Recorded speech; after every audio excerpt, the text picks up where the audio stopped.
Welcome to the City Current Show, powered by Hagen-Botham Insurance and Financial Services. This show focuses on sharing good news and powering the good in our community. Now here's your host, City Current CEO, Jeremy Park. Welcome back to the City Current Show, powered by Hagen-Botham. I'm your host, Jeremy Park. We're always honored to bring you inspiring stories of individuals and organizations making a difference and powering the good. And we always love focusing on tnAchieves. That's why we're honored to have with us Graham Thomas, Chief Community and Government Relations Officer with tnAchieves. How are you doing, Graham? Well, you're doing great. Thanks so much for having me back, Jeremy. Always a pleasure to be on the show. Well, you're doing tremendous good, and we have some exciting news to talk about and some success metrics to celebrate too. But let's start. Give us a little background on tnAchieves overall, and then we'll start diving in. Yeah, tnAchieves is a nonprofit. We are a partnering organization to the Tennessee Promise. So Tennessee Promise provides any graduating senior, high school senior in Tennessee, the opportunity to go to a community or technical college, as well as a few four-year universities for 2.5 years, tuition free. And then we put all the supports around that program. So we've got a volunteer mentoring program I hope to talk a little bit more about. We've got a full staff of coaches that are helping our students throughout their college careers. So we moved the college graduation rate for students in that program has moved from about 11% to 41%. So significantly more likely to graduate if you're going through the tnAchieves program. And then we track all the requirements, Tennessee Promise, community service. Our students have now completed more than 5 million hours of community service across the state. So it's a number that we're really proud of, but we're just here to make sure that students that are accessing Tennessee Promise are as successful as they can be. And so over 50,000. So give us some of those fun success metrics now. Yeah, we've reached 50,000 graduates. When we started this program, we started in one county in Knox County 17 years ago now. It's hard to believe. If you had told us that we were ever even just going to reach 50,000 students, we would have been shocked. But 50,000 graduates. And so we're really focused on how do we connect these 50,000 graduates to a meaningful career. We know that about half of them are going to transfer on to a four-year university to continue their education, but the other half are entering the workforce. And so how do we connect them to the workforce, to our large employers, so that they can find meaningful employment, support themselves, their future families, and begin to set up their roots right here in Tennessee. Almost 85% of them stay in Tennessee to live, work, and raise a family. Which is the goal of the program, is to ensure that Tennessee has a workforce that's going to carry us forward. Let's come back to that part. I want to jump back to when you talk about the community college, the trade schools, that piece of it, and even the first couple of years into the four-year schools. Touch on the importance of the work, because for many first generation, this is their first, opportunity for their family member to go to college. So they don't know what they don't know. So talk about the importance of what you do in terms of keeping them on track, the mentorship and what to expect, and staying the course through college. So talk about the power of the mentorship model, and then we'll start diving in deeper too. Yeah, so we've got two mentor programs this year we're going to run. The one that everyone knows, I think, what tnAchieves is largely known for in the community, and that is helping our students access higher education. So we're working with about 65,000 high school seniors every year, many of which are the first in their family to go to college, exactly what you said. If no one in your support system has ever been to college before, we know it can be really challenging. It's a whole new vocabulary. We had students in the early days that were showing up on the first day of class and they thought someone was just going to tell them where to go like they did in high school. They didn't know you had to make an advising appointment, go to orientation, that you needed a schedule first. And so we have volunteers that are spending about 1 hour a month helping them find themselves on a college campus each fall. Once they're on campus, we've got a staff now. Total, our staff is about 50, but 35 of which are what we call complete coaches. And so it's kind of the handoff. Our volunteer mentors are helping us get the students on a college campus, and then our coaches are coaching them through their college careers. And we have up to $1,000 every semester to help them pay for the things that Promise doesn't. So Promise is paying tuition and fees. We can now help them pay for transportation. That can be gas cards, Uber gift cards, it can be bus passes. We're buying a lot of computers, tools at our technical colleges. A lot of grocery cards. We knew that there were hunger issues on our college campuses for sure, but we're helping a lot of students put groceries and food on their table. And so, Tennessee Promise gets a lot of attention for first state in the country to offer free community and technical college, which is great. But it's the wraparound support services. It's the financial support paired with the non-financial support of that volunteer mentor or one of our complete coaches. It's really the sweet spot. And oftentimes those non-financial supports are often overlooked. And so now let's go ahead and dive into the Workforce Mentorship Program, because as you alluded to, we're trying to keep the talent here in Tennessee. And so when you talk about that support network and helping them transition into the workplace, go ahead and start diving in. Yeah, brand new. First year right out of the chute here. Like I mentioned earlier, we know that we're getting more students into college than ever before.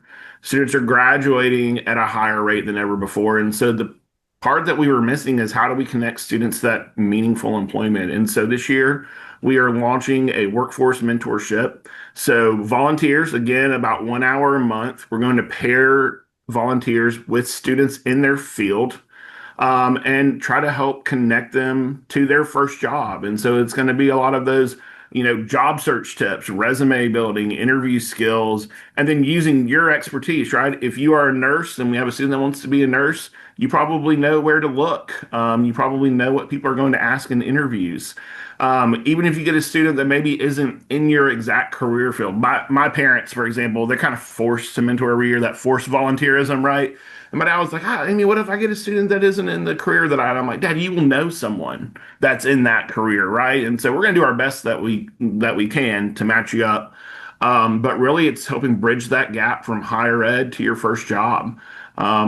Like you said, the goal of Tennessee Promise has always been workforce. How do we provide a pathway for students that weren't typically accessing higher ed? And now how do we provide a pathway for them to find that first job so that they can plant their roots here in Tennessee and contribute to our economy? Give us an idea of numbers. So when you look at the Memphis area, Nashville, other communities, how many mentors are you looking for? Do the mentors, touch base with those students who are local or possibly regional or even in other areas of the state? Walk us through how that looks. Yeah, we're looking for about 5,000 people across the state between the two mentoring programs. We're not exactly sure what the demand will look like for this workforce mentorship this year. Students are going to raise their hand for it. So if you have mentored with us previously, and we hear every once in a while from our mentors, students can be hard to reach. These students are going to opt into the program where historically we were giving every student a mentor. So we think that will really build that connection, and will make that connection stronger. We're going to do our best that we can. Really, so for the Access mentoring program, it's going to be geographical, right? You're going to live in Davidson County or Shelby County. You're going to get a student from Davidson or Shelby County, actually at the high school of your choice. So we can make it really, logistically speaking, very geographically easy. For the workforce program, we're going to think probably a little more regionally, kind of west, middle, east. And really try to pair you based on career interest, more so than geography. We think that will be more impactful. So, if you're sitting here and you're in Nashville or you're in Memphis, you might get a student from Fayette County or Murray County. You might have an opportunity to work with a student from a little more rural setting than maybe where you live, or vice versa. So we're going to try to expand it, give every student the opportunity to touch base with someone that's in their career, and we think it's going to make a big impact. Touch on the feedback you get from the mentors. And obviously, that's the new program, the workforce side. So you don't necessarily have the testimonials coming in there. But I think it's going to be the same through line, is when you talk about the relational piece of this, being able to pour into a young person to see them succeed and to play a role in helping them thrive. And then all of a sudden helping them to find their career path, their purpose, in the community, which could lead to, even your own talent for your own company. Like there could be a lot of just, really powerful ROI opportunities even on that side. But I've got to believe the investment of pouring your time and effort and energy into a young person and watching them thrive and what that does back to you for building community, for building these relationships is going to be a powerful through line for both programs. But talk about what you get a chance to kind of see and hear from for the adults, the mentors already. Yeah, well, I love what you said about that opportunity for our employers to be involved. I mean, like, what a great opportunity if you work at Nissan, if you work at Sylvamo, like to give students that are about to graduate like early access to your careers. Like, what a great way to start to cultivate that talent, right? So yeah, I think the ROI on the career focused mentoring is probably going to be really, it's going to be high, it's going to be easy to sell, and I think it's going to be like very tangible.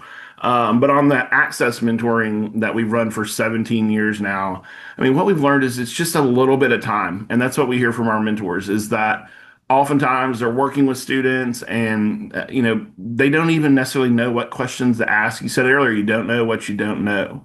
But then that first roadblock comes up. We've got a student from the early days in our program that called their mentor on the first day of class and said, "Hey, I'm on campus. I've been walking around for 30 minutes and I can't figure out which building is MWF." And the mentor just said, "Well, MWF on your college schedule means Monday, Wednesday, Friday, right? So we got you here on the right day. Like, let's find your building. Let's get you there." And what the mentor always tells about that story is that he's a really shy student, very bright, but really shy. And maybe wasn't going to ask a stranger on campus that day. Was probably going to be intimidated by that. We got him into class. He graduated with a 3.9 GPA, transferred to UT, got a forestry degree, and is out doing great things. And so it's those little things that so many of us take for granted. That doesn't seem like a big deal to you and me. But for our students, it can be the reason they leave. We get asked all the time, like, if you had the magic wand, like, what would you fix in higher ed? I think it's really hard to access. There's a lot of barriers. Um, there's a lot of process. That's that whole new vocabulary that we talked about earlier. And so our mentors are helping eliminate those things. It's really easy to leave. You wake up one morning, you decide you're not going back, and that's it. And so that's what our mentors and our coaches are doing is making sure when the student wakes up with whatever that doubt is, that we get that student back to campus today because we know if they don't go today and they don't go tomorrow, they're not coming back next week.